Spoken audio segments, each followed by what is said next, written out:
Welcome back. So today we're diving straight into a deeply unsettling, honestly fascinating explainer of a true story submitted by a guy named Sahil. Now, this isn't just your standard campfire ghost story, all right? It's a meticulously documented sequence of events that happened to a group of friends up in northern India. We're going to break down the anatomy of this haunting step by step and set the stage for an absolute psychological thrill ride. If I knock on your window at night, will you open it to help me? Man, I just want you to let that quote really sink in for a second. Imagine waking up at 3:30 in the morning, looking across a pitch-black hotel room, and hearing your closest friends say those exact words with a smile that just completely does not belong to them. That's the chilling climax of the case we're unpacking today. But to truly understand the sheer terror of that moment, we've got to rewind and see exactly how this whole nightmare started. So, let's take a look at the timeline for this terrifying night. We kick things off at 6 p.m. with a completely ignored warning. Then we move into a foggy drive at 9:15, stumble into a supernatural loop by 11, and finally hit that terrifying climax at 3:30 a.m. Part 1. The Valley of Death, a warning ignored. So, to really get why this group of four friends, Sahil, Chirag, Arun, and Samay, were so vulnerable, you have to know why they were traveling in the first place. They went to Manali to cheer up Samay, who had just recently lost his younger brother in a really tragic accident. On their third day there, they planned this trip to the famous Rohtang Pass. But right as they're heading out, their hotel receptionist gives them a super strict warning. You must return before 6 p.m. Why? Well, Rohtang literally translates from the local dialect to Valley of Death or Pile of Corpses. Pretty ominous, right? Locals actually lock their doors by 6 p.m. because of legends about an illusionary spirit called Maya. But, as you might guess, the friends just brush this off as a silly local ghost story. Moving on to part 2, the endless highway loop, the 28-kilometer milestone. Shockingly, ignoring the local warnings doesn't pan out well. The friends end up driving back way past that curfew at 9:15 p.m. They're literally the only ones on the road, entirely swallowed up by this thick, blinding fog. Arun is driving, taking it super cautious at just 30 kilometers per hour. Suddenly, through the mist, they pass a milestone that reads Manali 28 km. And sitting right on top of this stone, in the freezing cold, is a lone man wearing a traditional dhoti. It's incredibly weird, but you know how it is. Nobody says a word. 20 incredibly tense minutes go by. Then, emerging from the fog, they see it again. A milestone reading Manali 28 km. And sitting right there is the exact same man. In this right here is where the reality completely shatters.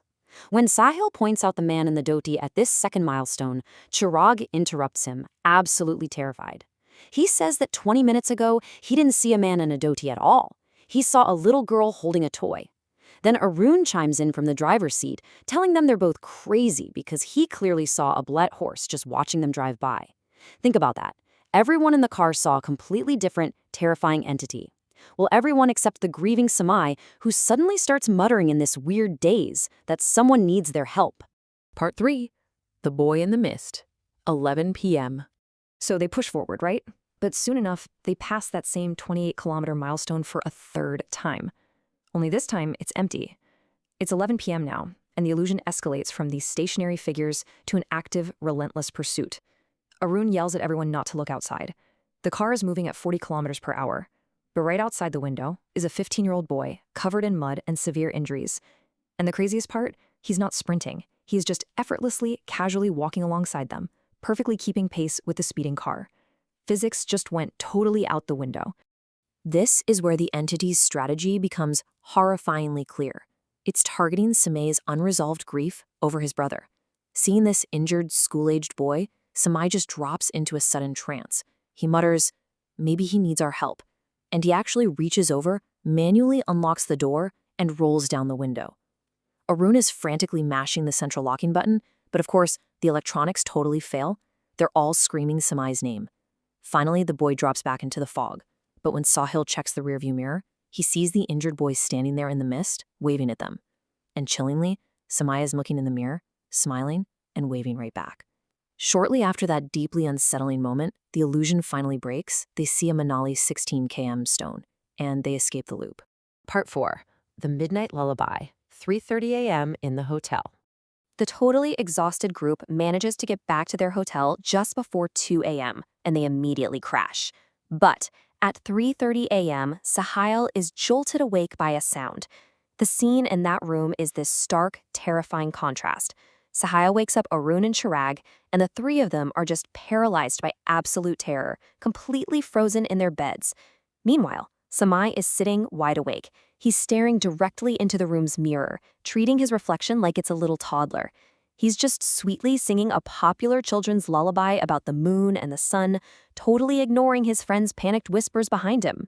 The physical toll on Samai's body as he stares into that mirror is absolutely horrifying to look at. His eyes are bright red, completely bloodshot, but the most alarming detail is his throat. There are these visible, deep choke marks all over his neck, as if invisible hands are violently strangling him from both sides at once. And yet, despite all this obvious physical trauma, his face holds this disturbing, innocent, childlike smile. A smile that his friends immediately know does not belong to him at all. Part 5. The Final Exorcism. The Pundit's Diagnosis. Still wearing that deeply unsettling smile in the mirror, the possessed Samai turns, looks right at his terrified friends, and asks in this weird, childlike voice if they would help him if he knocked at night. The second those words leave his mouth, he collapses unconscious. When morning finally breaks, they rush him to a local pundit, and the pundit's diagnosis perfectly explains the mechanics of this whole haunting. Basically, a dark entity deliberately used Samai's heavy grief over his dead brother as an open door, wearing the mask of a helpless child to get in. The pundit immediately jumps into an aura cleansing, followed by a super rigorous traditional exorcism. The whole terrifying ordeal finally ends when Samai violently purges the entity, throwing up this thick black liquid. Today, thankfully, Samai is back to normal and completely recovered. But Sahel admits he's still plagued by nightmares of that sweet, innocent lullaby echoing in the dark. As we wrap up this explainer on the Rohtang Pass Anomaly, I want to leave you with a deeply unsettling thought. Knowing how easily our deepest grief and our empathy can be weaponized against us, the next time you find yourself driving on a foggy, empty highway and you see someone standing in the mist, would you stop? Thanks for joining me today. Stay safe out there and keep questioning the shadows.